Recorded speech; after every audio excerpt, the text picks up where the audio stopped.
लाहौर से आपको अपडेट करेंगे। बुनियान मरसूस मार्का हक में तारीखी फतह पर पंजाब फूड अथॉरिटी का फ़ातह पाकिस्तान को सलाम। मरकजी ऑफिस में दुआया तकरीब का इनेकाद, शानदार फतह पर केक काटा गया। डीजी फूड अथॉरिटी ने कहा, ऑपरेशन बुनियान मरसूस के शहदा को खराज अकीदत, गाजियों को सलाम पेश करते हैं। योम तशक्कुर मार्का हक पूरी कौम और अफवाज पाकिस्तान की कामयाबी है। पाकिस्तान नेवी और एयरफोर्स ने भी डट कर मुकाबला किया, दुश्मन के अज़ाइम को खाक में मिला दिया।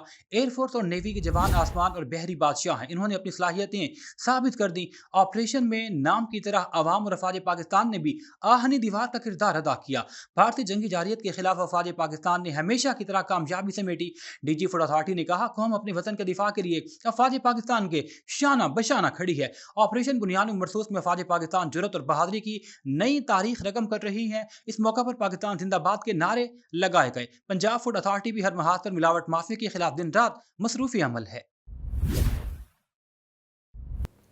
पंजाब फूड अथॉरिटी की तरफ से ऑपरेशन बुनियान अल मरसूस के शुहदा और गाजियों को हम सलाम पेश करते हैं। मैं ये समझता हूँ कि अफवाज पाकिस्तान ने दुश्मन के गुरूर को खाक में मिलाने में एक अहम किरदार अदा किया है। अफवाज की बहादुरी, उनकी जुर्रत और उनकी अज़मत को हम सलाम पेश करते हैं। ख़ुसूसी तौर पर जिस तरीके से हमारी फ़िज़ाइया ने और हमारी पाक आर्मी ने और बहरिया ने जिस तरीके से दुश्मन के अज़ाइम को खाक में मिलाया, ये काबिल सद तहसीन है ये अमर, और पाकिस्तान के वक़ार को पूरी दुनिया के अंदर बुलंद किया। हम सब पंजाब फूड अथॉरिटी के प्लेटफॉर्म से अफवाज पाकिस्तान को खराज अकीदत पेश करते हैं। शुक्रिया।